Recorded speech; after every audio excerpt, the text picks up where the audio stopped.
Welcome to Zombie Popcorn Radio. This is Jason. And go ahead. And this is Paul. And it's Saturday, February 20th, and this is show number 21.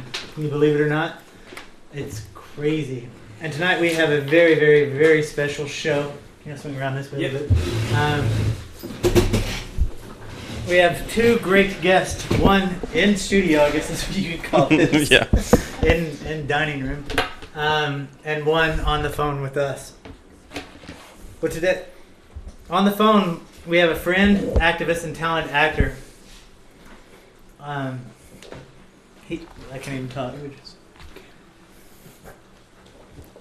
He's been in several TV series such as CSI, ER, Law and Order, just to name a few, and he's been in several films. Currently, he's really into getting killed in movies. And that's what we'll start off with the interview tonight. So please welcome Nik to Zombie Popcorn. Hello, Nik. How are you? Hello. That was a great intro. I am into getting killed in horror movies right now. That's awesome. I want to take a moment real quick. Tagline. What's that? That should just be my permanent. That should be on my business card. That should be it right there. I want to take a moment and play the trailer for the listeners so they can get an idea before we actually get into the movie. The movie that just came out is called The Freeway Killer, and it's a movie based on the serial killer, the Freeway Killer. But we'll get into all that real quick. I just want to throw the trailer out real quick. Sounds groovy. Most people are overconfident of their value on the planet. Most people can be done without.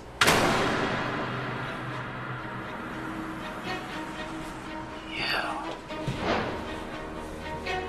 Going to the park, huh? Yeah, I got a season pass.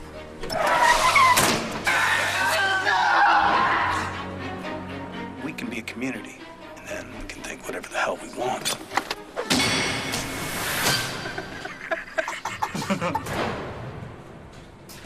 First thing to remember is who's the wolf and who's the sheep. We're the wolves, they're the sheep. You guys want to ride? Help me! You killed that guy. We killed that guy. I gotta go out, I gotta get some. You're God of his world.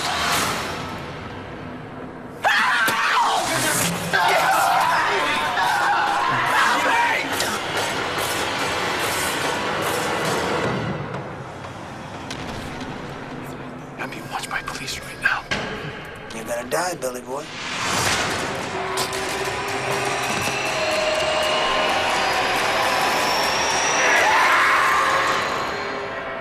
There is the world most people live in, and then there is this.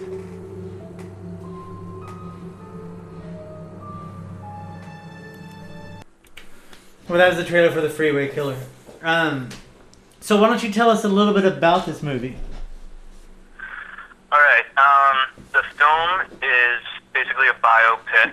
It was made by the producers who made the films Gacy and Dahmer, and it is based on the life of William Bonin, who was a serial killer who was notorious for murdering about 21 boys and young men in 1979 and 1980.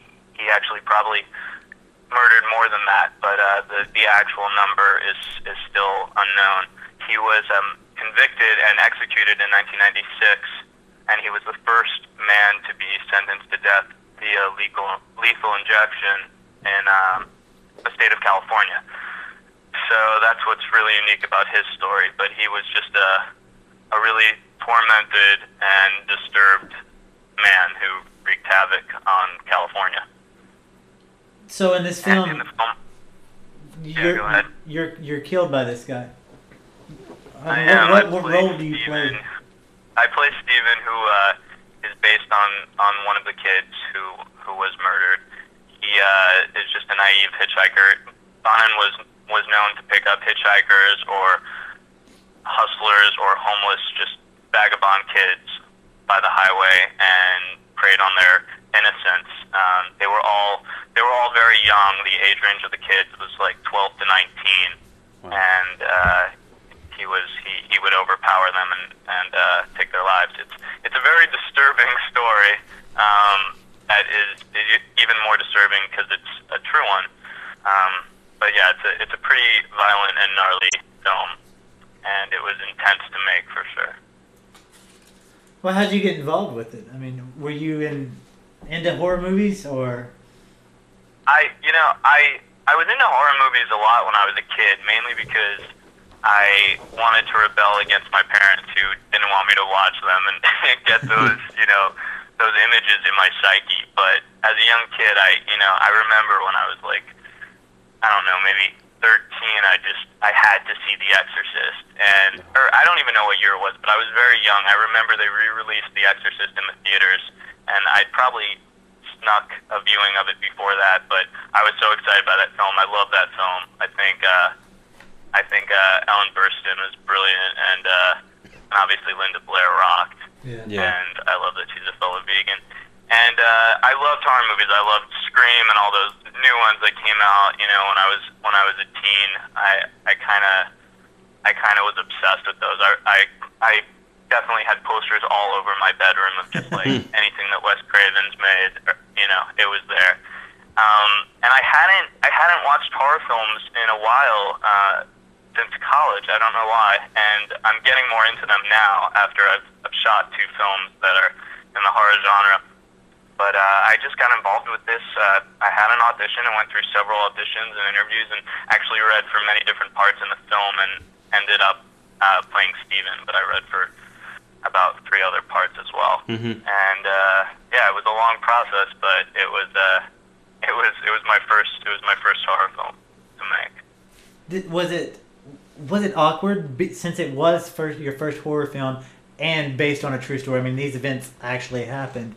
Did that kind of make you uneasy? How'd that make you feel? Yeah, it definitely made me uneasy. I mean, it as the character, I was just, in my head thinking, how awful is this, and that this really happened to someone. It's a terrible, terrible tragedy, and that it happened to so many young kids.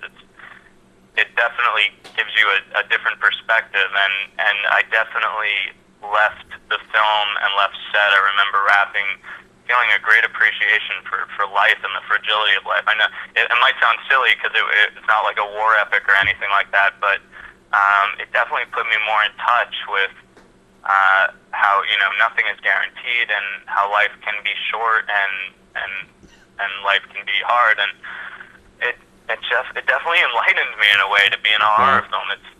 It sounds like a funny line, but it's true. I had a greater appreciation for my own life and existence after making this film.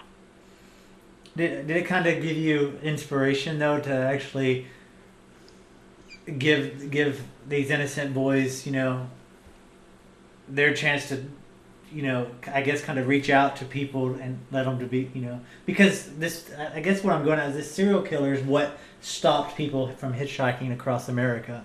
This is the murders that happen, and the movie kind of gives a voice to those victims, in the sense of be careful. I guess. I mean, I don't know where I'm going with this, but neither do I. So we'll just keep going. It almost sounds profound, but it just lacks the structure. It's my Texas. Leave me alone. Sorry. Well, I mean, it definitely is a wise lesson. It has kind of been ingrained in our minds not to hitchhike after all the several horror films that have been made, telling us not to get picked up by strangers. And you still see people hitchhiking. It's crazy. Really? Yeah, we'll drive around and still see someone here and there. It's always the guy that looks like, the guy you're not supposed to pick up. At least the guys that I pass. You mean the guys you pick up? Yeah, the guys that I pick up, and just 2 dudes going for a ride. Nothing strange here. It's the 2 dudes who go in. That place looks like a serial killer's house. Let's go in there. Which we did a couple weeks back. Well, horror films can be funny because sometimes I can't remember the exact one, but you'll be watching and you're like, "Are you really going to take a ride from that person?" Yeah. It's a little obvious. Yeah. But, your cell phone battery is already dead. Don't get in the car. Exactly. Yeah.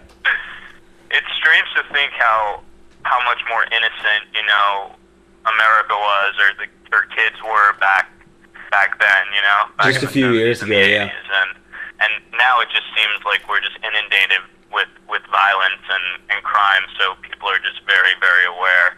I don't know where people are still hitchhiking. I haven't seen them on the Southern California highway recently.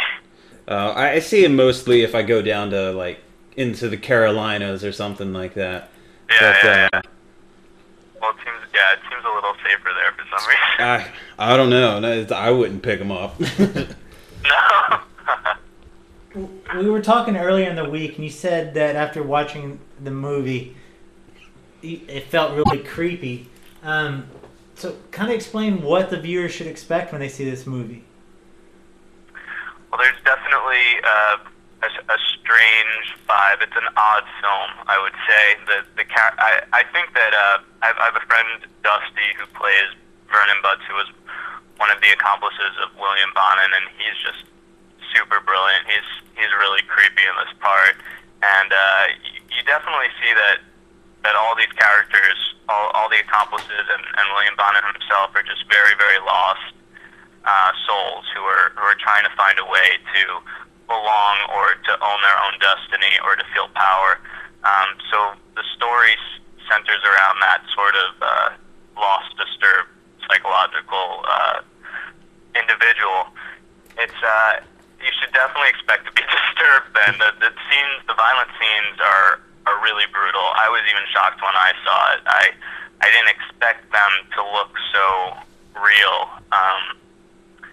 And I saw the film with a couple of people from the cast, and then again with some friends, and everyone was kind of traumatized from those death scenes. Yeah. So that's interesting because you were in the death scene. Yeah. But I guess just the way it's edited adds a lot of intensity in the music and all that stuff. There's a lot of things that come into play, but I will say that shooting that death scene was very intense for me, and when I watched it, it did affect me. I mean, I know what's going to happen to me, but my heart was pretty much racing. It brought me back there. The acting and everything in that scene was very, and it was just very intense. I can't think of a better word to describe it. But obviously, I hadn't seen any of the other performances, and I was pleased with the cast, and I was pleased with how the story unfolded and the work of my fellow actors, and it's a very spooky story. So definitely, you'll dig this film if you dig violence and if you dig the serial killer genre. Then it's for you, and if you like some blood. Okay. Then yeah, check it out. There's a clip of the movie on YouTube that I would like to play. It's when, I guess, right when you got picked up, and he pulls the van over and asks you if you smoke. You want to set this scene up, and then we'll play it. So, do you know what scene I'm talking about? Sure. I don't know if you've seen it. Yeah. Yeah, that's just a little clip that I guess was posted online from a website that you can download the film at. To give you a little taste. Right before this scene, I've been standing near a bus stop trying to hitch a ride, and I am not there alone. There's another hitchhiker who's with me, and we're kind of competing to get a ride. And we finally get picked up after waiting for several hours by this man in a van, and we're just exhausted by the day and are happy to be finally, you know, in a vehicle that's moving forward. And yeah, that's the scene. We'll go from there. We get down and party a little bit. Here it is. This feeling or something? Yeah. Man. So, you guys like to party? Yeah, man. Hell yeah.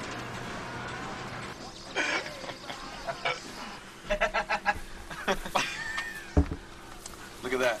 The Siberian wolf. The most solitary beast on the planet, they say. Can't be pretty solitary, otherwise there'd be no other Siberian wolves. Now, would there? You got that right. Oh, no, man, you saved our asses. I was getting to the point personally where I would take a ride with anybody. Well, you gotta be careful these days. No shit. I still haven't caught that guy. Haven't caught what guy? That guy killing dudes. Leaving him by the side of the road. Oh, yeah. I heard about that. Would you read that in the newspapers? No, I don't read newspapers too much. It was on TV. Oh, shit. What channel?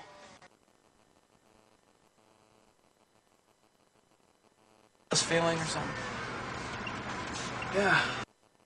All right. Right. My favorite. Sorry.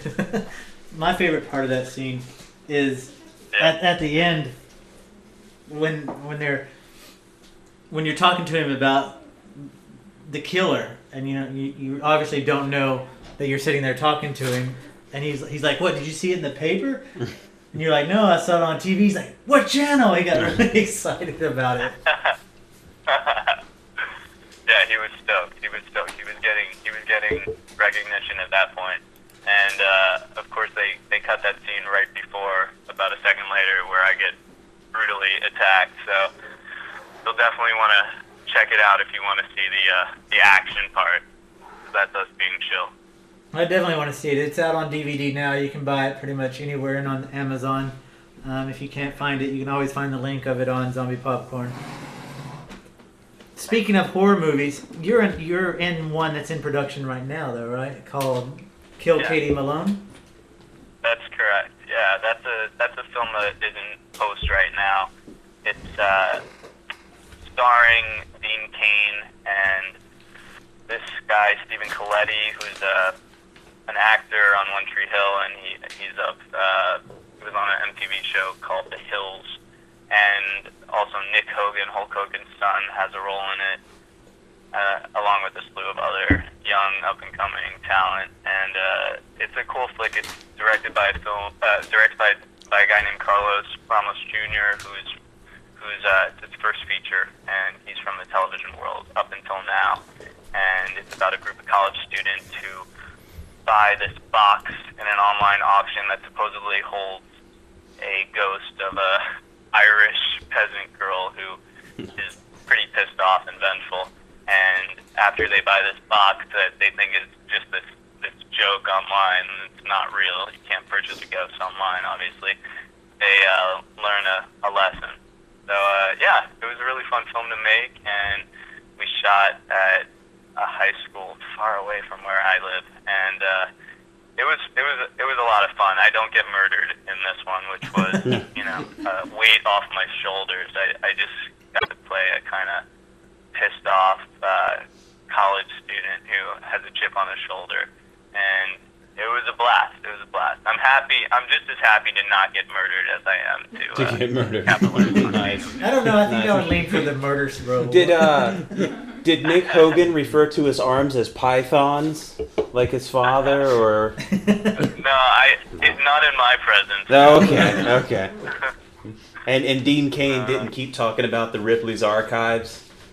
No. Okay. No, Dean wasn't mentioning Ripley. Okay, he was like, in the Ripley's archives, we totally have like a few ghosts, and that's cool.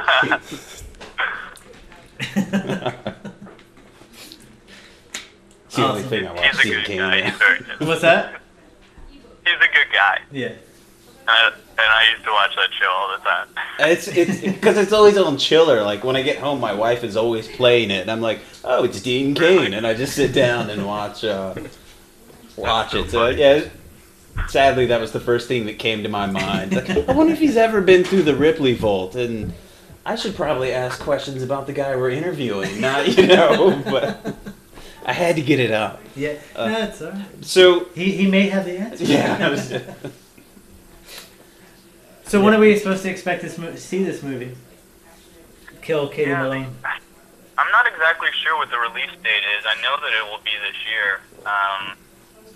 It says October, I know online, but it might be before that. I have a feeling it will be before that, possibly in the spring, but I really haven't got an official word. Yeah. But I'm pretty sure that it's fully edited. Maybe they're just locking down sound and everything like that, but I think there was a screening a few weeks ago in LA for certain producers and such.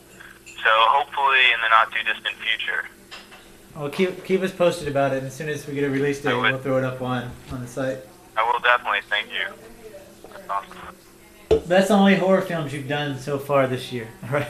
Yeah. And those are the two. you just currently finished up a dramatic comedy, right? Called Off the Ledge. Feature called What's Off that? the Ledge, yeah.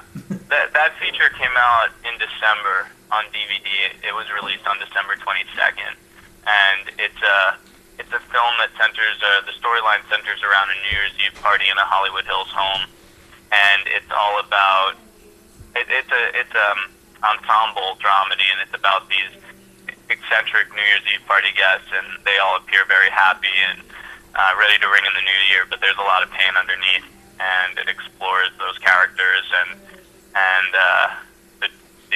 their lives on New Year's night. And yeah, that was a great film to work on. It was directed by a lovely woman named Brooke Anderson, who is a TV star from Australia, and it had some really interesting people in it. Justin Whalen, who I believe was also on Lois and Clark with Dean Cain, and it had Anne Ramsey, who was one of the stars of Mad About You. She played Helen Hunt's sister, and it has Jenny Mullen, who is Jason Biggs' wife, and a bunch of other cool actors.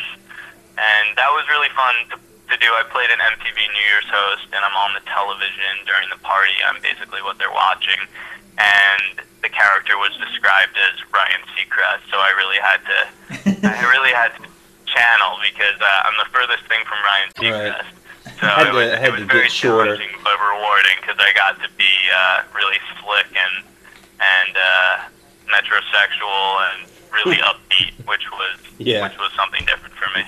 Nice. So yeah, that's a good little indie if you want to check out a dramedy. And cool. That's out on DVD now. I was gonna play the trailer, but that trailer is long as hell. It's massively long. If anyone's interested, they can check out the trailer on YouTube, just Off the Ledge trailer, and you can check it out for yourself. It's definitely a good trailer. It's just really long. It is long. I know. Awesome. And so you're currently working on several different. Are you still there? Yeah. Okay. No. Weird noises came from the phone. Sorry. You're currently working on a project called Bold Native. Yeah, Bold Native I've wrapped up, and that's also something that should be being released this year. That project is really close to my heart. It's a feature film, and it tells the story of a bunch of animal liberation front activists.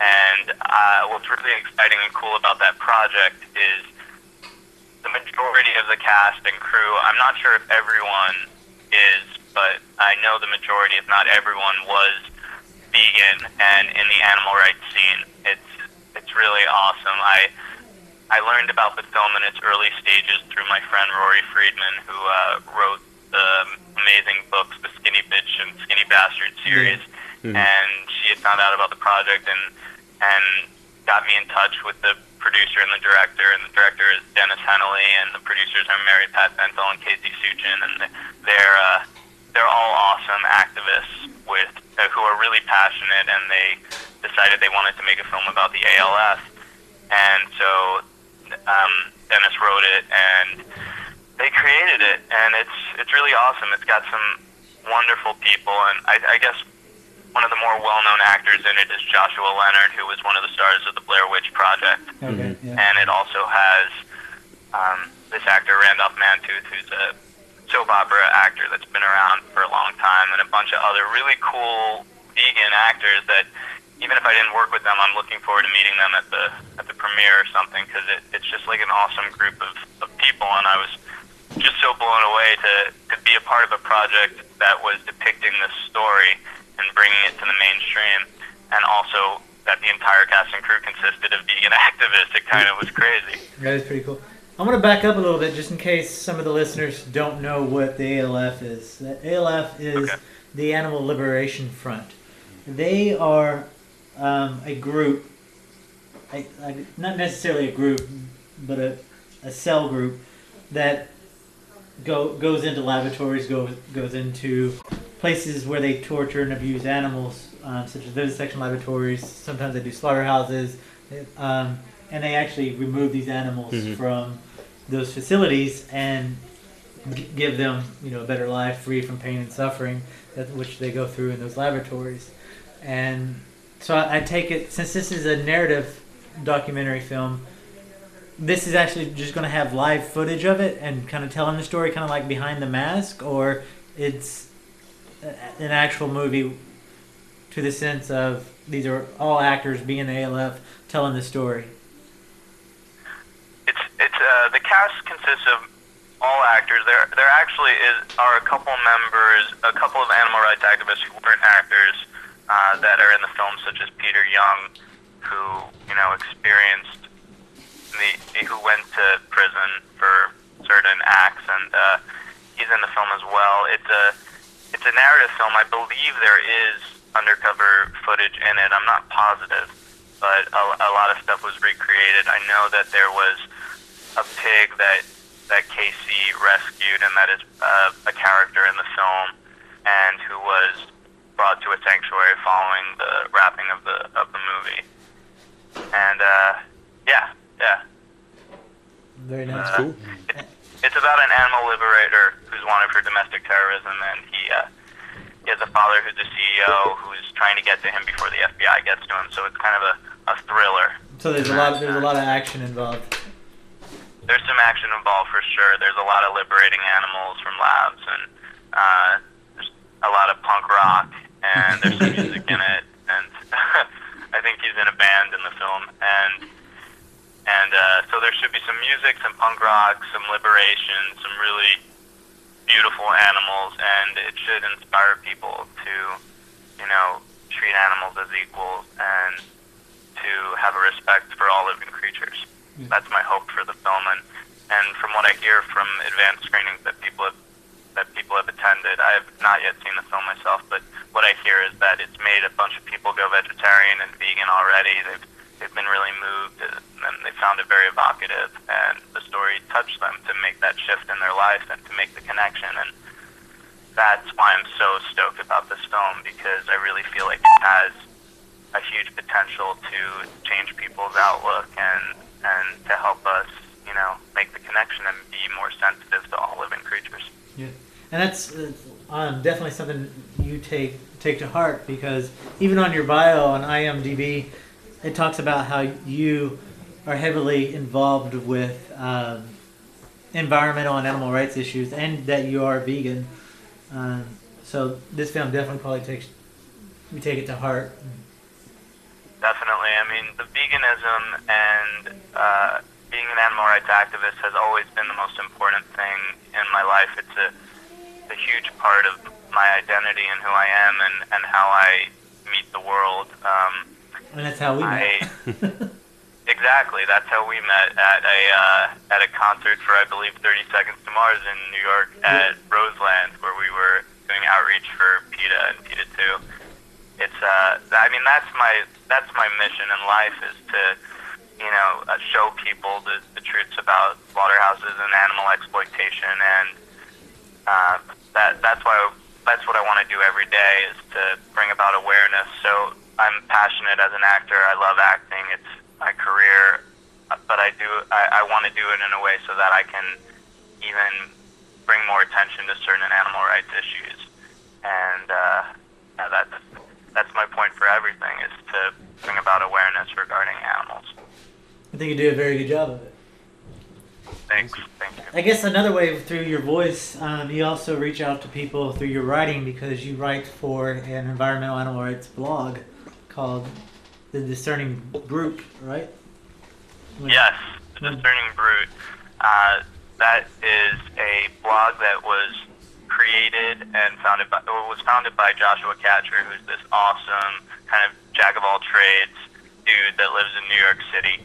He's incredibly talented and passionate activist and fashionista and all these things.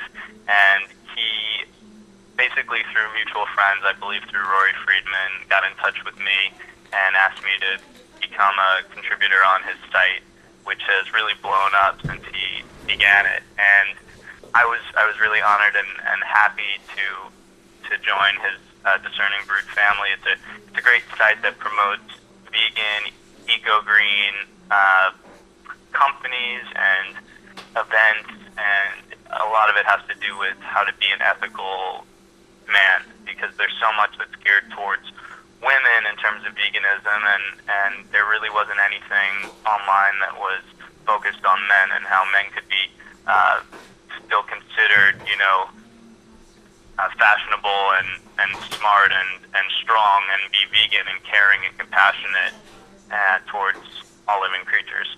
So I write a blog on there that goes up. It varies, but I send him articles all the time, and he edits and posts them. And a lot of my articles have to do with reviews on vegan companies and vegan restaurants, or a vegan event. I really like to promote companies that are being progressive and that are trying to heal the planet and protect animals with what they put out into the world, whatever their products are, or and whatnot. So it's a fantastic blog. I think every dude should check it out. It has a plethora of information. It has recipes. It has reviews. It has stuff about current fashion lines. It's rad, and I'm really, really proud to be a part of it. Well, let us know the URL so they can go check it out. It is thediscerningbrute.com. So this is kind of like a vegan GQ almost. It pretty much is. Yeah. Well, that's kind of cool. I Check it think out. that you totally said it right there. I believe that Joshua is going for that. I love his videos he puts on there. Yeah, his videos are great. He's really making a path for himself and for the movement, and really putting it out there. And he gets a lot of attention for it, which is fantastic. I really think that he's found a way to make this website go mainstream and to be seen, as a strong force in the blogging world. So it's pretty cool. It excites me, the attention that his. Well, they do have a lot of great stuff on there. I mean, look, I just pulled up the site just to show it here. But going to it, you would not know this had anything to do about veganism. It looks like, just like you said, GQ. Yeah, like it's a vegan GQ. That's kind of cool. That's kind of cool. It's fantastic. Well, you got to find a way, to put it out there, but not hit people over the head with it, and actually show that that the whole movement and being green and being vegan is not a sacrifice. That it's something that can and should be mainstream, and that should be seen as a normal, wonderful way to live your life. Yeah. And not this strange vegan dude. Right, the pasty Moby looking guy. It's not that anymore. Yeah, exactly. Yeah, he wants to shatter those. Right. I'm not vegan, but Jason's wife made us some vegan stew. I guess vegetable stew. Look, I even call it vegan stew because I'm so unused to not having beef in it, and it was freakishly good, and it kind of upset me because it's like everything got turned around. I was like, what are these? She's like, those are bay leaves. I'm like, these give everything flavor. It might not just be meat, There's spices and there's leaves and tea, and so yeah. I'll check it out. It's definitely. That's so awesome. That makes me happy. It's just there's so much out there now that can replicate the taste and texture of meat and dairy. It's just not necessary. I gotta tell you though, bay leaves are the shit. I was like, I'm driving home with my wife, and I'm like, we should get some bay leaves. I don't think we. It's awesome. Has Jason showed you Earthlings yet? No. We haven't gone the video route yet. No. I've seen some, and I've got a pretty high tolerance. I worked at a funeral home for a while, so. Wow. But that's interesting. Yeah, that's probably a whole nother show. Yeah. Yeah, that is a whole other show. I will tune in for that. Yeah, I'll have to admit He's that. going to do the Tony Anthony style show. Yeah, it's going to be. Yeah, about the funeral home. That's sweet. I was only there for a little while, but I was like, I don't think I want to do this forever. But I will definitely check the website out. That sounds great. Yeah, and check out Earthlings if you can. It's available online. It's have you heard about it? No, what is it called? It's a documentary called Earthlings, and I'm very good friends with the director and writer Sean Monson. I actually saw him last night. He's working on a second film called Unity, which is a follow-up to Earthlings. But Earthlings is just an extraordinary documentary that he made. It's narrated by Joaquin Phoenix, and the music is by Moby. And it documents all the ways in which we exploit animals in our world, and it's deeply, deeply profound and evocative. It changed my life, and everyone that I share it with who's open to watching it, it changes theirs in a very special way. It's a very brilliant movie, and I suggest everyone see it. It's available online. You can Google it, just Earthlings, watch Earthlings or something like that, and it should pop up on a YouTube video. It's about 90 minutes or so, and you can also go to the website IsawEarthlings.com, and I guarantee that it'll be a life changer, and it'll make you see the world in a whole new, different way, and it's exciting because I feel like every day we wake up, and at least I love the fact that every day I learn something new. I'm constantly evolving and changing, and my perspective, everything is growing, and I change my life daily. That's part of what I love about it. So I think that film is really powerful and unique, and can just help the planet, help save the planet. It is definitely one of the most powerful films that the movement has. I mean, out of all of them, people have seen Meet Your Meat. Yeah. Though it's powerful, but it doesn't have what Earthling has. Really? It doesn't have, because you watch Meet Your Meat, and don't get me wrong, it's a good video, it's a good outreach video, Meet Your Meat is, but what Earthling has is, when you're watching the scenes, it actually explains to you what you see is happening. Yeah. Because a lot of people look at the videos, and the stuff that you'll see on there's a scene in there when they're talking about companion animal issues, spay and neuter, stuff like that. Where these guys pick up a dog, throw him in the back of a trash truck. You know how the trash truck comes down, and their stuff is just so horrific. It's hard for people to realize what they're doing. Yeah. You automatically think it's a freak occurrence or it's a freak act. It's just crazy people doing it. But as you watch it, you'll learn that that's an industry standard. This happens every day to all these animals and stuff, and it actually, you walk away from it not feeling, oh crap, I feel sad because I see all these animals being harmed. Obviously you'll feel that way, but you'll walk away with it by knowing why it happens and what you can do to That's cool. to move on. It's really well done. Awesome. It is. There are a bunch of great films too that I wouldn't mind mentioning. There was another one that I saw that really touched my heart, called Peaceable Kingdom, The Journey Home, and it was created by Tribe Apart, the same people that made The Witness, and that film is, a little less brutal with the imagery. It's more about the specific people who are being interviewed and their connection to the farm animals, and it's so heartfelt and so it's heartbreaking. It's a heartbreaking film, and I think there's a little short trailer preview on YouTube. You just have to type in Peaceable, which is Peaceable, Kingdom, and it'll come up. It's one of the most beautiful trailers I've ever seen. It's only about 3 minutes, and it brings tears to my eyes. It's really, really powerful, and even if you can't see the full feature, that trailer, that little short, really is a powerful tool. And I also want to mention, you mentioned Behind the Mask, which was made by Shannon Keith, and she also has another film that's hopefully coming out soon. I'm going to the premiere of it next week. It's called Skin Trade, and it's all about fur trade industry, and I'm sure it's going to change a lot of things dealing with animals who are killed for their fur.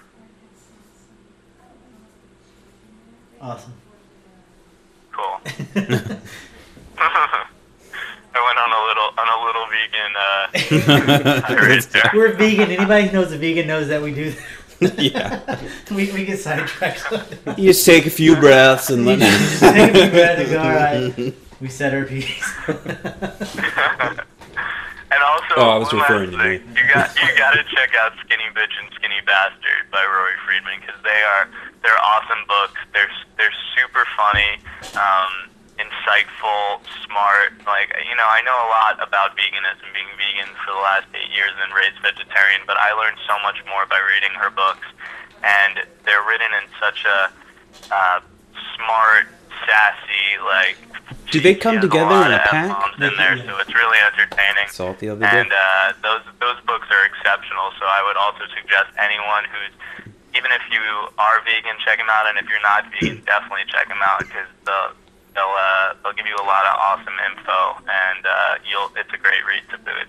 I think those books are amazing for one simple fact. Every time I go into a health food store or a place that sells, you know, vegan options, I see men and women walking around with this book in their hand, going up to somebody who works at the store and go, "Do you have this, this, and this?" Just pointing at the book. That's fantastic. I know. Every time I see it, I laugh. I think it's great. So it's like a field guide. Yeah, pretty much.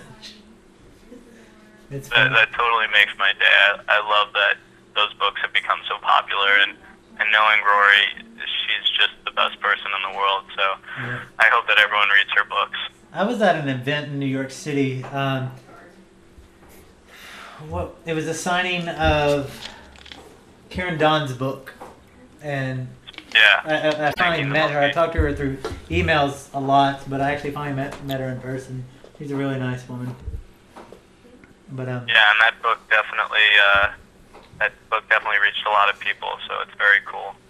Yeah, she does wonderful work. I agree. So we're breaking your 30-minute. You want to hang out? I think I'm gonna actually go. I have to meet a friend for a meal, but I can't tell you, it's been such a pleasure. I want to come back. Definitely do. Anytime you have the number, just give us a call anytime. I would love to, and I think we should do a dual interview with Tony Anthony, because I think that would be a blast. Did you listen? Did you? I listened to, you know, what was it? Was it longer than the Titanic? But that guy was so awesome. He would say something and then make sure you understood it. You got it? I was like, yeah, dude, I'm sorry. I love that. He was a great guest. Yeah. He made our job easy. Yeah. But that would be great, a dual interview. Yeah. You and Tony Anthony. Yeah, he's fantastic. I'm definitely, I would be excited to speak with him. So very cool. Well, thank you so much for having me on the program. I dig what you guys do, and Jason, it's so nice to talk to you again after such a long while. I'm glad that we're back in touch. Yeah, definitely. You've done great things for the animals and great things for cinema, and I just wish your website and your radio show all the best. I think you guys rock. Well, thank you very much. Thank you. And everybody go buy The Freeway Killer and check out all of Nik's movies when he comes out. Support a great actor. Thank you, Nik, for coming on the show. Thanks so much. Thank you, man. Have a great night, guys. You too. Have a good night. Bye. Bye. Excellent. I feel so barbaric now. You feel so barbaric. That was not the purpose. I feel fat and sweaty and barbaric. No, that was great. I haven't talked to him in so long. I'm surprised you really meet all these people. I just thought for the longest time you were making shit up, and I was just like, yeah. I went around the world and said, yeah. I know him. Yeah. Turns out you can back some of it up. Here's a documentary about. Yeah.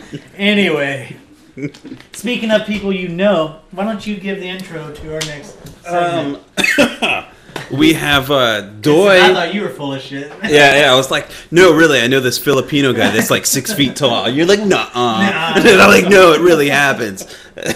So, we got Doi Porras on the on the show with us, who is my longtime friend. Probably, God, how long have we known each other? Like forever. Yeah, we met in 1999 when I worked at a record store, and I was sick that day. Well, I wasn't sick. I was going to call in sick because I didn't feel like going to work. And but I decided to come in. I'm like, screw it. I need the money. And I hear this guy asking questions about like Sisters of Mercy and stuff. And they're like, we don't have that, but that guy. Started the show with yeah. Sisters of Mercy. Oh, that's awesome. And So yeah, we met there, and we just talked about music, and he was like, yeah, I'm from the Philippines, I'm visiting family, I'm in a goth band there, and I was like, yeah, and he's like, no, tell him about his press kit, and kind of the same way, I'm like, he seems nice, he's probably full of shit, until I like went and actually saw the press kits and the books of them playing festivals in the Philippines, and so within that week, I had a 4-track then, and we wrote our like super gothy anthem, and it's awful now. I mean, it was so primitive. I think Doi was in. Is that what you sent me so we could play on? No. Those are primitive too. That's just my style of engineering. But I mean, he was like in the bathroom with his head kind of in the toilet to get an echo. And it was really bad. And we had to mix in, like, of course, with the industrial music background, I gotta have movie samples, and I got like the VCR cued because it's all done live. But and we've just kept in contact throughout the years. I think I see his family more than mine, which is like every couple years. It was kind of sad. So he's back in town, and we have brought him on the show today, and we are going to discuss all things gothy and Filipino gothy and Malaysian vampires and. I have to give my disclaimer, real quick. I listened to all types of goth music growing up. If you go to my Facebook page or you go to Zombie Popcorn's Facebook page, I'll put up a photo later tonight, but I'm going to show here, real quick, people here in the Zombie Popcorn, how goth I was at one time. Oh, God, you got to see these photos. Yeah, we've all got a couple of these hiding. but he put them up. Yeah. But I may have burned mine. Yeah, so I can't because I think they're too funny. Yeah. There's a video of me floating around there somewhere with a dog collar. All right, here's 2 photos. Anyway, the story behind this: we went to a graveyard. I love it because you look like a young grandpa from the Monsters. This is probably the best way to describe it. But anyway, the story with that photo, I mean, if you want to go check it out, it's on my Facebook page, which you can find the link on zombiepopcorn.com. Now, is the cape actually cut into like tethers, or is that it's not even a cape. I hate it. It's like a bed sheet. No, it was just some material I found because what it kind of echoes here. Back when I was younger, my room was just a dungeon pretty much. Right. It's just something I made. I grew up in Texas, small fucking redneck town. So this was not accepted. Wow. We went out to take photos. That's what this was. I did black and white photography back then, of course. Clothes, check. Black, check. Black and white photography, check. Clothes. Yeah. So we were in this mausoleum, and we had little smoke bombs, and we were setting them off, taking photos with it. And apparently the mausoleums have smoke detectors in it. So the cops came, and they get out of the car. There's me and like 4 other guys, a couple girls, and we're all full get up. They're like, "What the fuck? Get in the car!" And I'm like, "Oh shit!" Because they put us in the back of the car, took us down to the police station, got us out, took us through the front door, and as soon as we walked into the lobby, the cop goes, "Hey, everybody, check these guys out." Wow. We're like, and all they wanted, we didn't get tickets or anything. They just wanted to take us down to the station to show us off to everybody, and made us walk back to the car. I was like, they didn't give you a ride back though. That's right. Oh, wow. So You can't run from the rodeo. you sure can't. But Wow. so that's my connection to goth. But I had no idea about Philippine and the goth movement and how your band is actually the one that's kind of gave birth to it. And I don't want to sound arrogant like that in a way, you know, because there's a couple Well, of you gothic can. bands. Yeah, it's cool. There's a couple of goth bands, or you may say themed goth type bands. You know, however they want to be put in a label or not. I mean, it's to me still rock or rock and roll, same thing to me.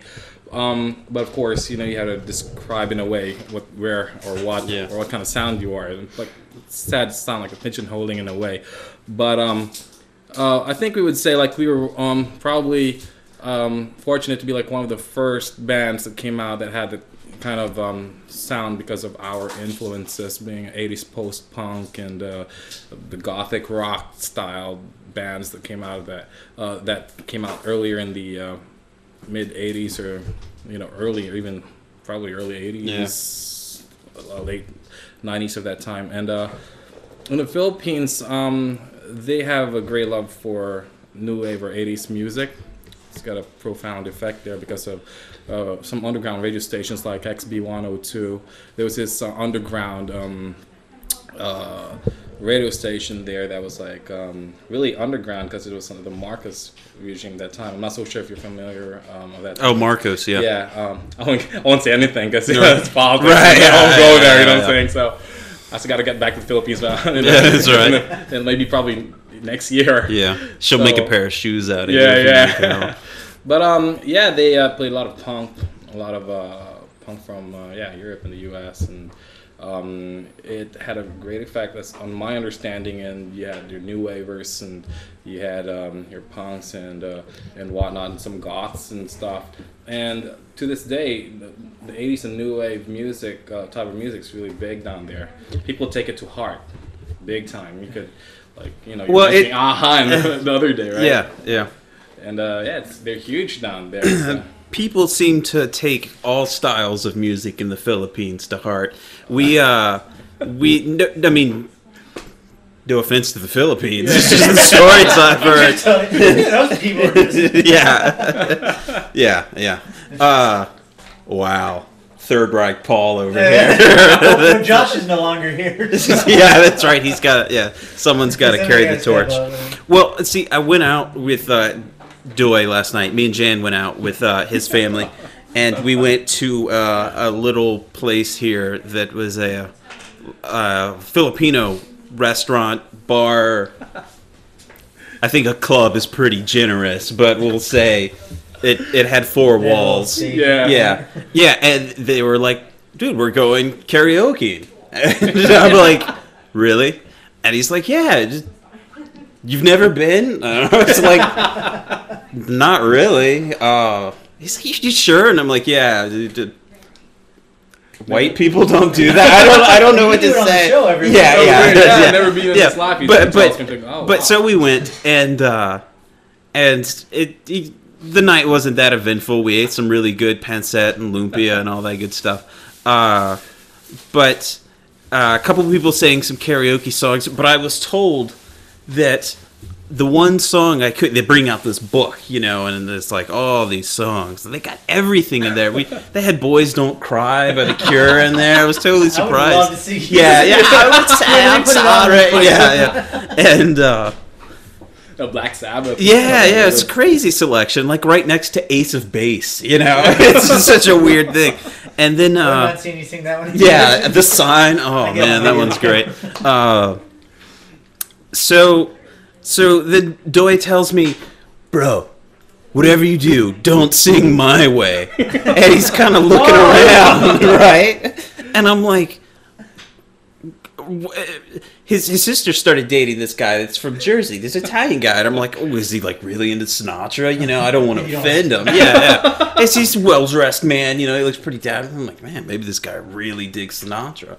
But apparently, the story I'm told is in the Philippines, they also take Sinatra seriously. It's not just new wave and 80s. Yeah. So Yeah, you want to tell them about it? And, no, this is kind of, I don't know. It's I don't know if it's so funny or I feel like crying or right about it. It's just that for some weird reason they have like a karaoke place in every nook and corner probably in the Philippines. They love Filipinos love singing a lot. Maybe because of so much troubles in our country and sadness and injustices and tragedy in the Philippines. So, but they sing a lot. They do a lot of karaoke, and there's just this one song that they don't play around with. Apparently, it's the great Frank Sinatra's "My Way," and a lot of people, unfortunately, sang it not poorly, not as perfectly as some people would have, and a lot of people died, were killed. They actually call it the My Way killings now. It came out of the New York Times or something on an article. Yeah, it's just funny. It's been going on for a long, long time. That's been going on for a long, long time. It's like an urban legend that happens. That really does happen. As a matter of fact, they said like just last week somebody got knifed singing it. So Sid Vicious, if he was still alive, would not. He was not there. I guarantee you. Even if I was with him, I'd probably get killed down there. And it's funny. I could speak the language perfectly, I speak a couple of them there, here and there, but I wouldn't do that. I wouldn't do that at all. My way is like really, wow. If you're having a really bad day, and you want to end it all. What drives the anger with it? Is it just the love for Frank, or is it the love for that song? I don't know. That's a good question. Like I said, it's been going on for a long time. People can't really, point their finger where it's all going wrong and why these things happen, why people get killed singing it. And I'm not even exaggerating here. They're actually planning to ban the song from karaoke clubs. Yeah, I read. Wow. Yeah, I went online. Oh, later. you did? You saw it? Yeah. Wikipedia had an article about it. Sure, and it's funny they just covered it. It's that phenomenon, if you may call it that, has been going on forever. Way like my dad's time, right? And stuff. It's like something you don't. If you sing it, just make sure you really sing it well. Wow. So is this just the locals who get, or is it when tourists come in too? Or do they fall under the attacks, or is it just? Probably not. I think mostly the locals against the locals, maybe. I mean, maybe if the foreigners, if there was, I don't know, maybe. But as far as I'm concerned, I think really, unless it's like a really bad day. Yeah. Right. I saw this foreigner, like there was a club down in Manila before called Club Dread. So it's kind of like similar to CBGB's maybe. And there was this foreigner, and he kind of looked like he was from Texas. Excuse me, sorry. I don't want to stereotype anything, right? Because he just said, I was like, it just came to mind, and he was dressed to the nines. Yeah, right. He was dressed to the nines, man. Like he had the cowboy hat, and everything. The getup. He's having a good time. He looked like, I'm not sure if he was from. The good news is they can't fight because their pants are so starched. Yeah. He was this big guy drinking and stuff. Yeah. I think there was a punk band playing or something. Wow. It was an underground night. Yeah. The underground scene in the Philippines is huge. It's strong. The metal scene, you have really good underground metal bands, even the hardcore punk bands, and they have their own. Everybody respects everyone. They respect each other and help each other as much as they could. But they're like, they have their own things going on. Right. But it's really tight, small place. People know people, bands know bands, and he starts slamming. I mean, it's kind of weird because sometimes I don't know. Even how good the music. Sometimes Filipinos don't really dance or move a lot. Like even like they just like okay, they like it, but they don't be like they're not really express themselves. Yeah, and they do. Sometimes they do. It depends on the setting. Right. Yeah, there's like a time and place for it, something like that. Right. And apparently that night wasn't the time and place for it. And our friend, he started doing that, and wow. And I'm like, oh gosh, this guy. I don't know if this guy alone or somebody's with him because everyone's like all the punk kids are like just like staring really, really sharply at him. It's like, time aside, man. Like they kind of like beat the guy out of the club, and he was missing his clothes, bro. Wow. Yeah, it's good. Like they got him in a cab. I felt so sorry for him. I was like, oh wow, that's horrible. It was like he was like really drunk too. Yeah. On top of that. Yeah. But that doesn't happen a lot. Zombie Popcorn is brought to you by the Filipino Tourism Board. Go see Manila today. So the that can happen in any place. Sure. Yeah. We've all lost our clothes in a fight at the club. That's not good. It's true. No, because in Texas we, all the punk shows. There's always the grease them up right on the bull. Yeah, sure. It can get ugly. Sure, yeah. But the My Way thing, it's phenomenal. They say just because maybe it's, life is hard in the Philippines, and probably like the song itself, My Way, the lyrics, like they did in the article, they said they kind of explained it, in a way that maybe the people who were singing it, it kind of gives them, like they did it their way, and they really feel the song big time. Yeah. And like if somebody starts heckling you because you don't sing it right, or you're not gifted to sing, or... And it's like that. It's funny because like even back home, and I'm not proud of this, but like when you're in a table, you're drinking with your friends, for instance, like that. Like if you just stare a wrong way, you could bring out a wrong vibe, and it could turn out really bad for you. So maybe it's that kind of scenario that happens where they drink and it's not alcohol. just the Philippines though. I read it happened in Malaysia. Someone was stabbed to death.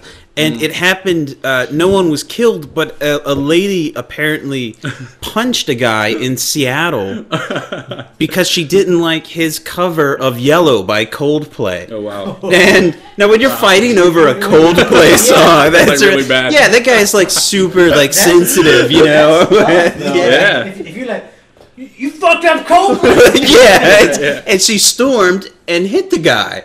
And then she's my hero. Yeah, she's like, he would never sing it like that to Gwyneth Paltrow. And it's but people. It has a name called Karaoke Rage now. Yeah, Karaoke Rage.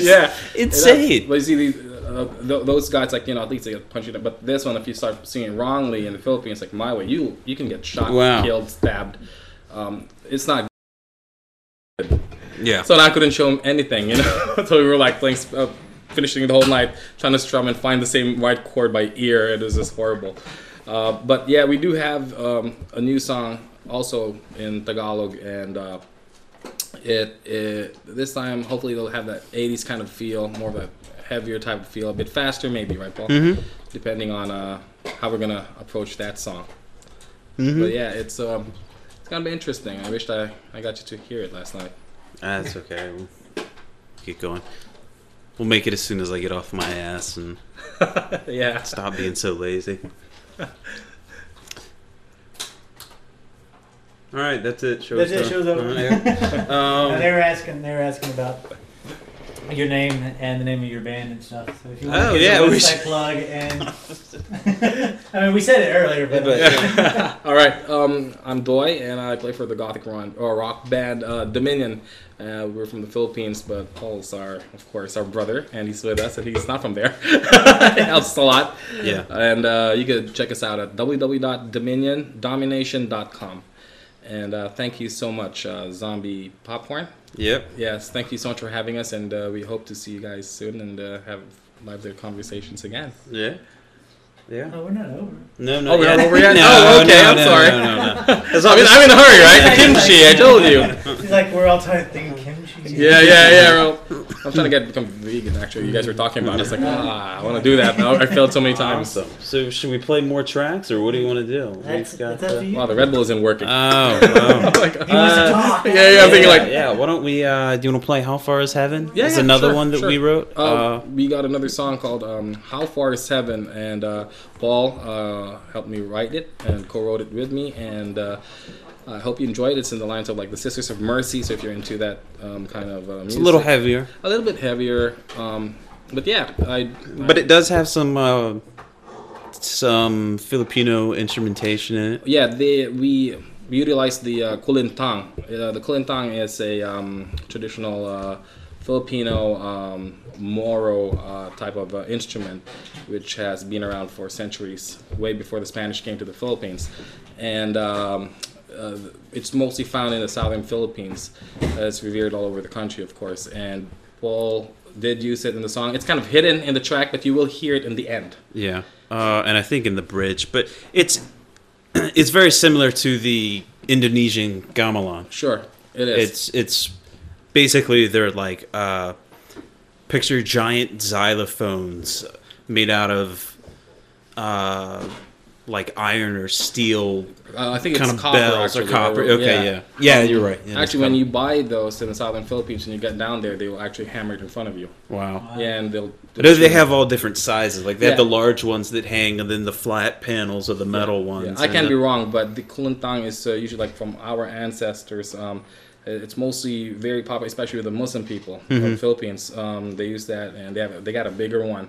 Like when there's a war and there's a tribal war or something, and they use that. And there's the dabak. The dabak is like a drum. That was the war drum we were talking about last night. Like that. Yeah, and there's a lot of really good people playing it on YouTube. You also see them. Yeah, I've seen some. We are trying to really incorporate a lot of this into the gothic rock style or the rock music or gothic, however it wants to be called. We want to try to introduce that. And when you say that, you're talking about the ancient yes. instruments? Yes. Okay. Yeah, definitely. Actually, Paul did use it in that song you're about to play. You couldn't really hear it right away, but you will hear it in the end. Yeah.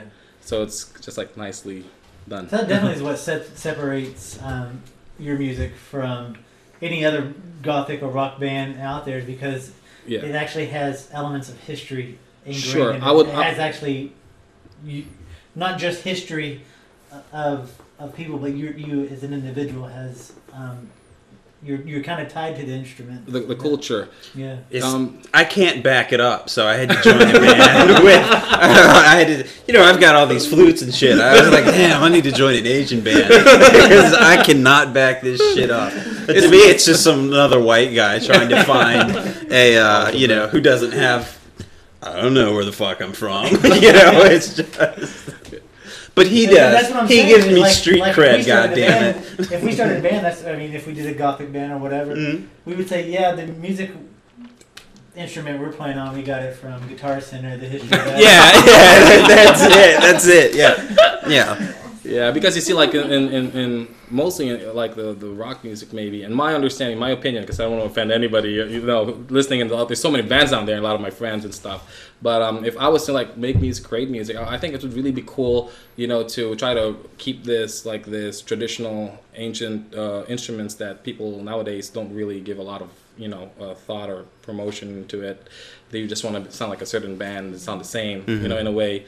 I'm not saying that we're original or anything like that, because we do sound like some other bands that I really like. It's there, but it would be cool if you had something in there that's different, and there's a bit more of history and more of story and culture, and you could write songs in the language in a way that you could tell like a story, what's going on there. Some people, there's so much tragedy that happened in the Philippines, it's unreal to this day. I mean, plus we could one thing, right? That was like really bad. And then you can perform in barones, which I want.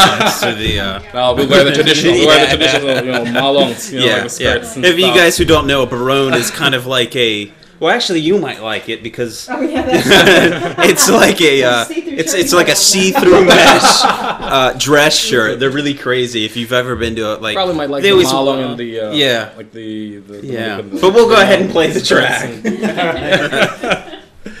This is How Far Is Heaven?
To bring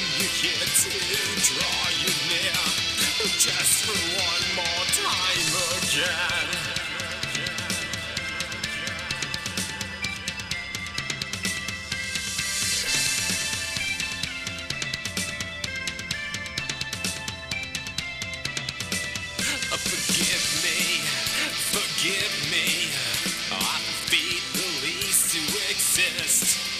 Don't you worry, you forget me, there won't be much for you to miss. As I surrender tonight, the room's engulfed in candlelight. I am spinning in a dream that won't be realized. You know that it's true. This console feeling is nothing near the end of this without you. You know that I do. Anything to bring you here, to draw you near, just for one more time again.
To bring you here, to draw you near, just for one more time again.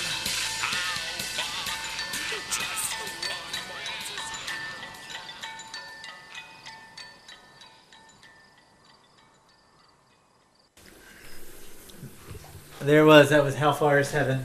That's awesome. Awesome. Thank you, Cool. Thank you. Paul, you did good for once. I did. I played the. He's my idol. Yeah. I played everything except for the crunchy guitar. So just to be clear, because I don't think we made it clear that the connection between you two, you do the music for the band. Can you break that down? Yeah. Well. I mean, there's still like a large Dominion back catalog that hasn't been sent to me to add stuff to. That was supposed to, I believe, be brought to me this weekend. Oh my god! But so they do the music, and then you. No, since Doi's been on drugs. Since we were trying to clean him up, when I saw him, he was a mess. It was awful. He was hitchhiking. I picked him up. Oh my god! You gotta get back in here. Right? So no, but I guess maybe a lot of members, the former members, are they're involved in everyday life. It's kind of weird because and I don't have a life. So he has recruited me to help write things. Like the first song, Luxa, he already had the acoustic pattern down. Mm-hmm. And so then I cut it and looped it and did that, and then we built the song over that. And the one "How Far Is Heaven," actually that just started with the synth riff, and then we just kind of built it up, and he'll sing something over top. And then, like, the chorus to that wasn't originally the chorus, but I'll find something that I like, and I'm like, well, why don't we try this? And we send ideas back and forth, and then it just kind of grows. And we've got, every once in a while, like, the deal was I'd work on Dominion, and he'd work on EBM stuff, and we'd trade back and forth. And we haven't done EBM stuff in a long time. My computer crashed a few months ago before we got this new one. And I lost a lot of the old files, and so I got to rebuild stuff. But I think we have one in here called Storm that we did. I think the vocals are on the second verse even slightly off. Like, I never even finished working them.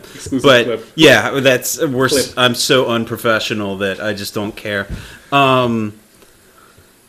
Yeah, so we just work like that. We were working on one called Restraint. I brought a little clip of that. Sure. It doesn't have the vocals. It just has me screaming "restraint" every so often. Because in the crash, I lost your vocals. Yeah. So before we go into, I do want to dig deeper in what we were talking about during the break. Of course. I brought up Los Crudos and how they incorporate and that genre of music, that community kind of incorporates their history into the songs and stuff. And you were talking about. Tell me a little bit more about that. Yeah. About what you want to do with your music and. Mm-hmm. Well, like with Dominion, I would like to incorporate more of the ancient instruments and embed some of the culture that, in a way, I feel is fading away. What I mean by that is, like, the younger generation, even musicians and whatnot, they're mostly, like, when they start bands and they do rock music of any type of style. Maybe punk or hard and so on. They totally sound like probably maybe like another band. Like, I'm not saying they're copying or anything like that, but it's usually like done in English, and there's really no. You got just your basic electric guitar, and you got the drums and the whole rock setup, and there's really none of that. You know, the ancient instruments, like, you have to go like maybe way south or deep into the provinces. You know, so to hear, or at least get showcase of that kind of music. And if you do hear it, it's purely by itself. Mm-hmm. There are some bands in the Philippines, by the way, that they play really ethnic stuff, and they're really good. I like a lot of them. There's this guy named Joey Ayala too. He's pretty cool. Is that the drummer? No, he's actually like a legend down there too. Yeah, and he did incorporate. Yeah, he should be checked out actually. Joey Ayala, I do like his stuff. He incorporates a lot of the ethnic ancient Filipino instruments, as I would call it. But here in the gothic genre, like in the Philippines, the gothic scene is kind of different, I would say, from let's say the States maybe, or from Europe. Maybe, like, for instance, like I was telling Paul, like, it's very, like, EBM is very electronic music, like very popular. You know, like, you know, the EBM, you go to just goth getting clubs. popular. Yeah, is what you're saying. Or pretty much, like, you go to a goth club and that's what basically the DJs would be playing. You have a DJ and people dancing and stuff. Mm-hmm. Back home, they don't really dance. You know, I mean, it's kind of weird. You got more of the gothic rock, gothic metal type of people. They appreciate live music more bands, than. You know, you have to have that, or else you're gonna be that night would be almost dead. I used to promote a lot of shows back there. The organization I'm part of, which is Subculture, it's kind of like a label type org down there, and we do put up shows, and we actually see it. We try to bring in other bands too, and they're more band oriented. I would like to see a lot of the Filipino culture and ancient instruments incorporated into our brand of music that comes out of the Philippines, that gets exported out. Because there's really a lot of really cool stuff that you could incorporate here and there. It's nice because Paul is with me, and he gives me like an outside person's point of view, a third person's point of view, and says, "Wow, it takes somebody else, to appreciate it, And I believe if the direction they're going, if we don't keep it up, like, these instruments are, almost gonna fade out. Almost no market for it. Right. People don't even remember it. Like, even Filipinos themselves don't even know what it is. Yeah. So it's like they want to be more westernized in a way, which is not a bad thing. But if they got this new thing, they could also introduce. Be like a you new don't want to thing. give up. You don't want to give up. Of course, your past. history just because and you could share it. Yeah. You know, you could share it with other people who like sculpture and stuff like that. Now, we were talking about, since we're always talking about horror movies and monsters, we were talking about Malaysian vampires during the break. Yeah. And I wish I had a better segue for that, but I don't. So fuck it, I'm just going to jump into it. Yeah, so we're talking about Malaysian vampires, totally different. Well, maybe not totally different. Fucking totally different than the Western vampire. You want to talk a little bit of, because I find this really fascinating.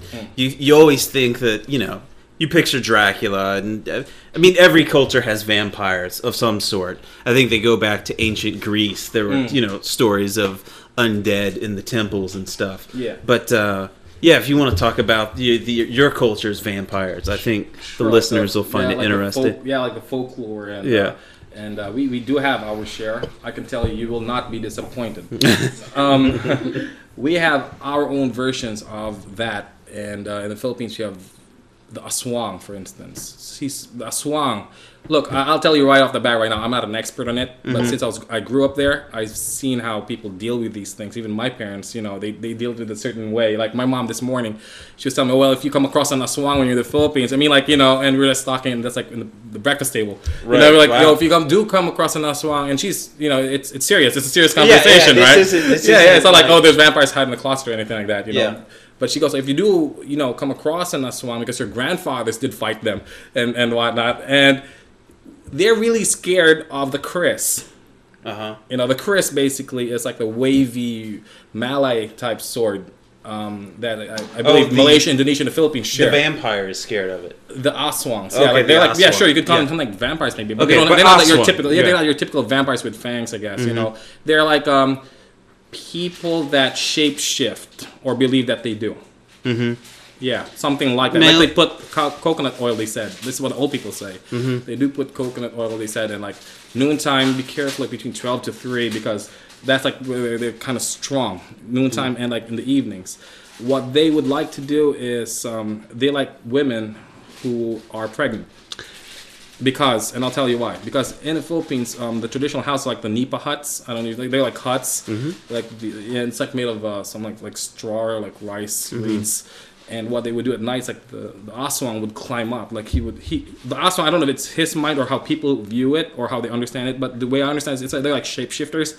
They believe that they could, climb up really fast and all fours and climb up the nipa hut's roof. I don't know how he does that and he doesn't fall through.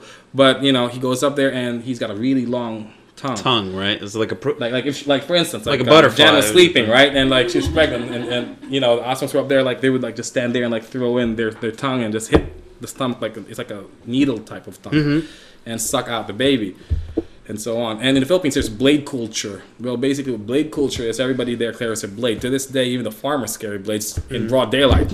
That's why like when you talk to somebody you have to be polite. Because they carry blades. Don't break out Sinatra in the middle. Yeah, sure.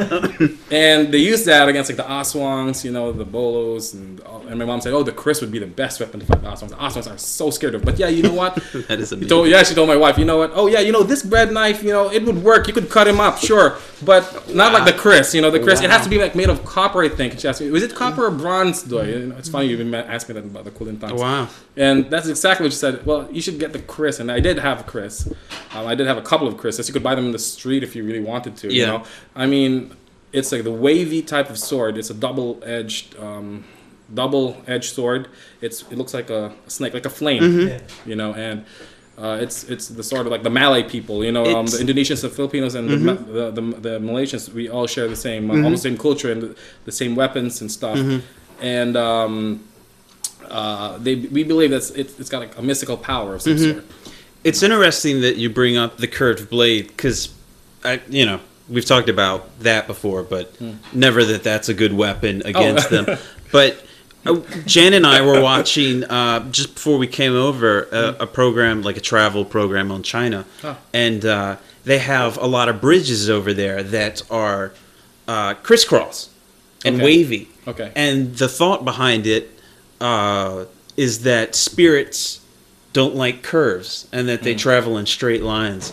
And I didn't know if, that just had some kind of influence or not. I just never heard that. And well, of course, with the curved blade made me think of it. the proximity of the Chinese and China as a whole to the Philippines, they are in our culture. The Chinese culture is strong in the Philippines. Without it, probably the Filipino identity won't be complete. You know, you have like so many cultures, and predominantly you have the Indonesian, the Malaysian, and you have the Malay. Okay, we'll call it the Malay then, not nationality. The Malay culture and the Chinese culture also it's all intermingled. Strong, of course, with the element of the Spanish. Right. So the Philippines are almost like the America of the Pacific, like Asian South. I mean, you could pretty much everything say that. is just it's a melting pot. You could pretty much say that because of it used to be like a trading route, if I'm not mistaken. But the culture and the people itself, probably the bloodlines itself, and a lot of people hate me for this, but I believe, based on that, it's like the Chinese has a huge culture. There's a huge Chinese community down there, and they have been trading forever, centuries, way back when. So I know we've talked before. Aren't there like amulets or talisman that people make to protect? Sure. I used to have a lot of them. My parents used to put me on as a kid. Really? Yeah. It's really weird. And your parents... I'm kind of like shaming you. No, it's awesome. It's fascinating. I'm just kidding. Because you come from the city of the Philippines. I mean, you're not, you're not like you were some farm kid. No, I did share a big part of my life in the city, but my roots are where I grew up as a kid. I was actually in the provinces. Okay. So you see these things. But this this isn't something that's just like but even in the kind city, of backwoods. I mean, this is fairly prevalent in the culture. Yeah, but here's what's weird, because even in the city, the people still practice it. Even if they are in the city, they also practice it. So it's like some of them do, but you wouldn't believe this. It's similar to like almost folk religion. Sure, kind of like that. Understanding that animism was huge in the Philippines, and of course, when you had Islam, and then Christianity came, and but it's still there. I mean, you have animism embedded in the Islam religion in the Philippines, and even in Christianity, you have so many other things that aren't really purely Christian or purely Muslim, in a way, and you have the animism there. You see it, and. Probably that's also one of those things. I hope not to be quoted. I'm not an expert on that. On my general understanding of it, what I see and what I've seen and understand, you have the amulets. They call it anting-anting. The anting-anting. Basically, the anting-anting is like to protect you or ward you off these evil spirits, or the aswangs. And there's another one, by the way, my friend. They're called the manananggals. Are those the ones that detach? Yeah, they detach from their body. Was it like their torso? Well, the concept of the manananggal, you wouldn't believe it. It even came out in the newspapers there before. There was like a big scare in the Philippines, like, oh, Manila, we were being attacked by the aswangs, and stuff like that. Yeah, it's That's awesome. I know, right? It's really weird. Our culture is totally missing. We were really talking about Krampus. We don't have Krampus. We don't have anything cool. Krampus in Germany is a old country. Is in old Germany and parts of France, I think, a demon that Santa Claus traveled with. Still does to this day. That really? Over there travels with, and Krampus terrorizes small children. The bad children. The bad children. And they have like cards and pictures of like a little kid praying, and Krampus is on a chain, and Santa's like holding him back, so awesome. and he's whipping the child. And they still have festivals in Germany where they dress up like giant demons, and they go through and they terrorize kids. And we are missing that. We don't have any of that. Yeah. We have. But But anyway, back to your so these creatures detach from the torso. Yeah, the manananggal. Well, the concept, they're not aswangs, that's all I know. The aswangs, they're the shapeshifters or something like that. And there is a place. I don't want to mention the name, okay? Yeah, that's fine. There are a lot of people from that area, and I might offend a lot of them. Yeah. But there's a place in the Philippines, in the central to almost south of the Philippines, where they believe that area is like where they really practice heavy black magic down there. And there's a lot of stories and kind of like urban legends that some people from the city came over there and never came back, stuff like that. And because it happens to be like like for instance, you went to school in Manila, for instance, the north, the metro, and you befriended me, and I was your classmate, and I was from that area, so I asked you to come with us on for a party, like a fiesta, they would say, in that particular barangay. A barangay is kind of like barangay. That's the village. Yeah, right? Like a village. It's the only word I've remembered barangay, from our conversation. Yeah. So, but it rolls off the tongue well. Yeah. That's why I remember. So the barangay, and you would come with me in my barangay, and it turns out to be that we were a family of tradition, we practice tradition, and we were a family of like aswangs and stuff like that, and you were the meal. Right. This is the setup for like so many 80s like I know, right? horror movies. What we need to do. We've talked about this. We're like, there's a movie, by the way. Really there's a movie about it. Oh, is there really? What's it called? Tomorrow. I can't remember the title, but I'll try to go. Okay. Yeah. Okay. We'll try and get the info and post it. It's awesome though. You'd see here the guy fighting the blade, and he's fighting all these aswangs, and like there's so many of them climbing up all over the trees. Oh, that's great. Just, you know that movie? There was like a movie which came out. There was a commercial where the old lady was climbing up the walls and stuff like that. Yeah. Oh. Yeah.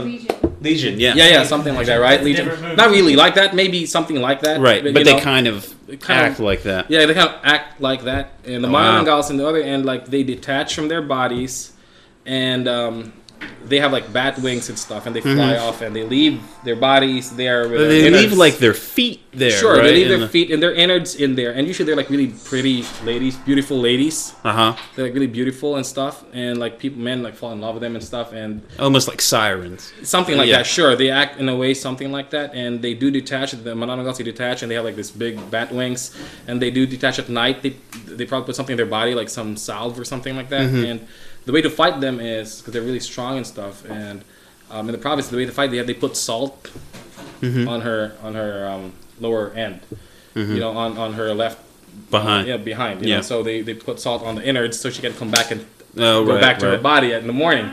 Nice. And this is kind of damn serious. You should talk to the older people because they will like tell you in your face like it's like it really did happen and stuff. Yeah. Can we interview your mom about this? No, I mean, not disrespectfully. I mean, ask her. I'm really fascinated. But she talks a lot. You can probably that's awesome. We just found out she was a concert pianist. Really? Pianist. Yeah. She was classical and stuff. Wow. Yeah. But I know it is, right? But she comes from the old school, you know. So like her grandparents, her parents, like they were fighting. To put it shortly, like she believes that her line, they were fighting the aswangs a lot, you know, and it's really weird. I know it's kind of strange, right? No. Like my grandpa said, oh, you know, he fought the aswang like one day. In the barangay, my grandfather, he was like a fisherman or something of some sort, and he did have the bolo, you know, the itak, you know, they'd have these blades and they call it different things, and aswang like stopped him in the road or something, like a big looking dog, and it's like kind of like maybe the way she put it out, it's kind of like a werewolf of some sort, you know. And he threw the net, and they fought, and they cut, and he cut the aswang, and the aswang was able to run away, and so on, right? So the next day, what they would do, or not the next day, I think after he cut the aswang, he would go home and probably burn rubber or something like that, you know, because they hate that smell. That's what they believe. So they kind of burn rubber, or they burn like some shrub or something. Wow. And the next day in their barangay, he would know who the aswang really is because the shapeshifter would become a human being again. And someone there like the sick. preacher in Silver Bullet. Yeah, something like that. Yeah, right? Something like that, right? And someone was sick, and someone had a cut, and he knew where it was, and it was his neighbor, and the neighbor died. And that's the story. Wow. I don't know. Is it true? I do not know. My mom makes it sound such, you know. On our project that we're not going to talk about on there, but that we talked about. That's weird. We're going. Yeah. We're just going to get 2 of those, strap them on, and just go. Yeah, we gotta do some research on this. It's really fascinating. Yeah. There's a lot of. It's just really cool. This is not even. I'm not even like deep. Yeah. I'm not even saying like I don't really know. You know, a lot. But when we were children, like we were protected that way. You know, you had to like put ginger, like you know, and antings, and a lot of the warriors, even in the Philippines, you know, for instance, like you know the escrimadores, they would call them. Yeah. The Filipino martial artists and stuff. It came from like that, and they would fight, but they would have amulets. You know, so there would be amulets both ways. You know, so if you were a Christian, you'd have a Christian amulet. If you were a Muslim, you'd have your own Quranic amulet and stuff. But there were the amulets were heavy. You know, they would use it to fight and inscribe. And fight each other and fight these aswangs also, mananangals. Oh yeah, the tikbalangs, by the way. What are these? The tikbalangs they're half horse.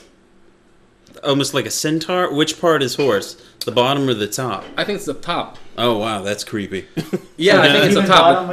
The top is Like a horse head? Yeah, as far as I know, the tikbalangs. They're called tikbalangs. Yeah, and what else? Dude, we got to do a whole album dedicated I know, to right? I mean, like so many cool stuff, man. It's awesome. It's interesting. It's just interesting, you know, and that's what we were trying to incorporate with the music and the band and the look, the we're image, gonna be performing the identity. with horse heads on it. It's gonna be sweet. Yeah, then just so you know, This is about thinking about vampires and trying to look like one. You know what I'm trying to say, and stuff like that. I mean, there's nothing wrong with that. That's cool. But I think there are other stuff and like real stuff that has happened in my country that's really tragic. That it's really about tragedy. That people really died on that, and some people suicided just because of this and that. You know, so you've talked with me before about doing songs or one song or a few songs about Magellan. Is that right? Wow, this is gonna get really bad. Well, not really Magellan. We did have some heroes, something around. Some subject. Heroes like I would say like something kind of like not really unsung, but for instance like Lapu Lapu, he was like our hero, believed to be one of the people, if not the person. Now I got to be very careful on how I phrase this, because I might really offend someone big time, you know. But the way I understand it, based on our history, like he killed Magellan, the Portuguese, Spanish explorer, conquistador. He started, you know, wanted to claim the lands, you know, for Spain, Philip, or for Spain. I don't know who the king was that time. And it didn't really sit very well with him. And so it's like, you know, hey, I'm here in your land, I'm going to get it, and we own this place now. And so you got to pay tribute or whatever, taxes, and that really didn't sit well. So I don't know how, but there was a battle called the Battle of Mactan, and that's in Cebu. And these are like real places, you know.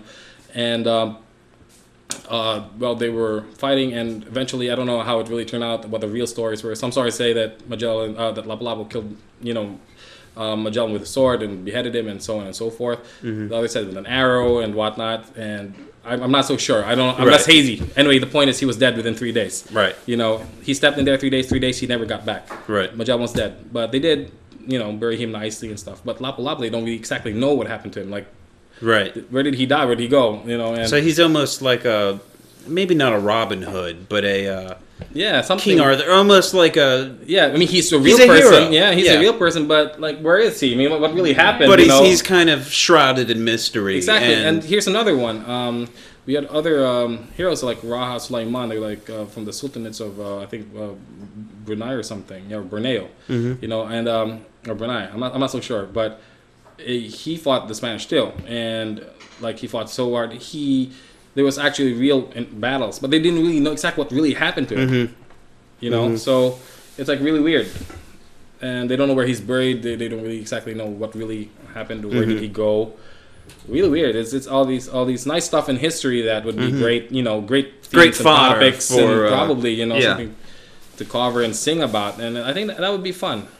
That would be fun. So awesome. Yeah. Well, you want to go ahead and do this song?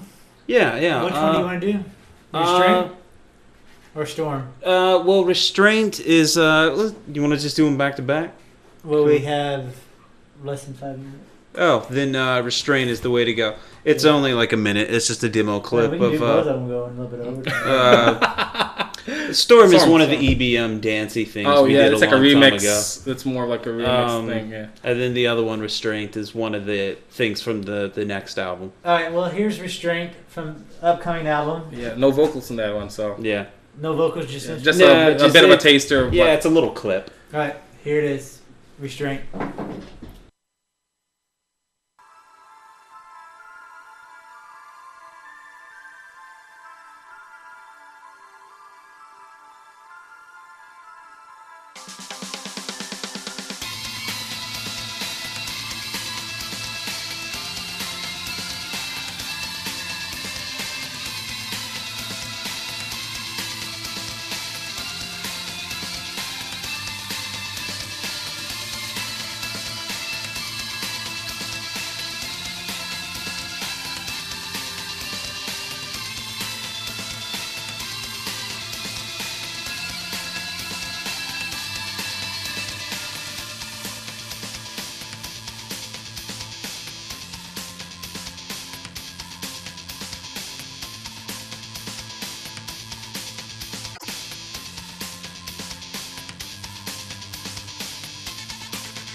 That was Restraint.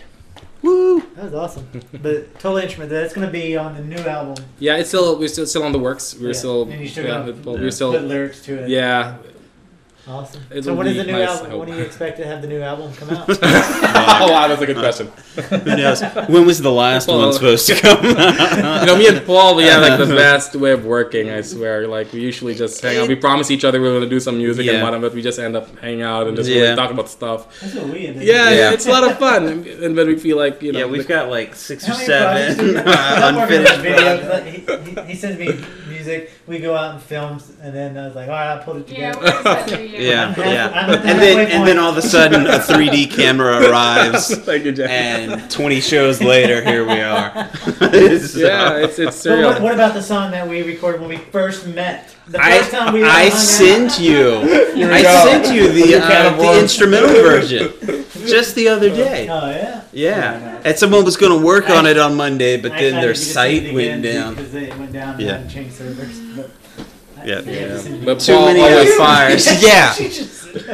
But Paul always comes up with the gems. I swear. I mean, our working relationship is really strange in a way, but he always delivers. I have nothing to say. It's always beautiful. He's my idol. Also the best. Yeah, he's pretty good, I guess. He's alright.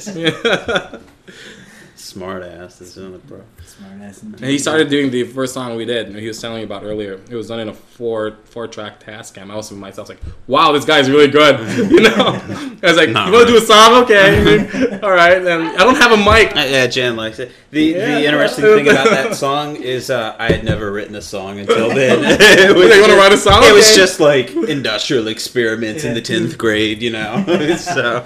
Wow. And I told my wife, I said, wow, you should. He was like, we should add a bridge. And I was like, a bridge? And to this day, I think I'm still following the same fucking format for every song. Remember So if anybody else out there wants to write a song and then want to change up the verse, chorus, bridge, chorus, out, that would be really great. I guess I need to learn something new. I use my sister's karaoke mic for that, by the way. Yeah. Karaoke mic. Hey, says, do you have a microphone or something? Because my new friend Paul, we want to do a song. Yeah. Okay, here's my microphone. Yeah. Okay. Yeah. Will this work? Karaoke keeps coming up. I went over to his family's house to visit him, and the whole family is there doing karaoke. Like, I think you had like a little raised fireplace or something that people could stand up on. It was freaking weird. I mean... Is that what got you into music? Yeah. I don't know. I mean, like, my mom can play basketball every morning, waking up to that. And he's like, hey, come on in. I'm like, no, man, I'm not doing that. You remember the rice cooker? That was funny, man. Yeah. Remember that? What is that thing? Yeah. Rice cooker, Paul. Oh, yeah. It's weird. Like, Well, I was like, it was the weirdest thing. I mean, like... I thought he was joking or something. Like he came to my place first time he came over, and he's like, "Did I do that?"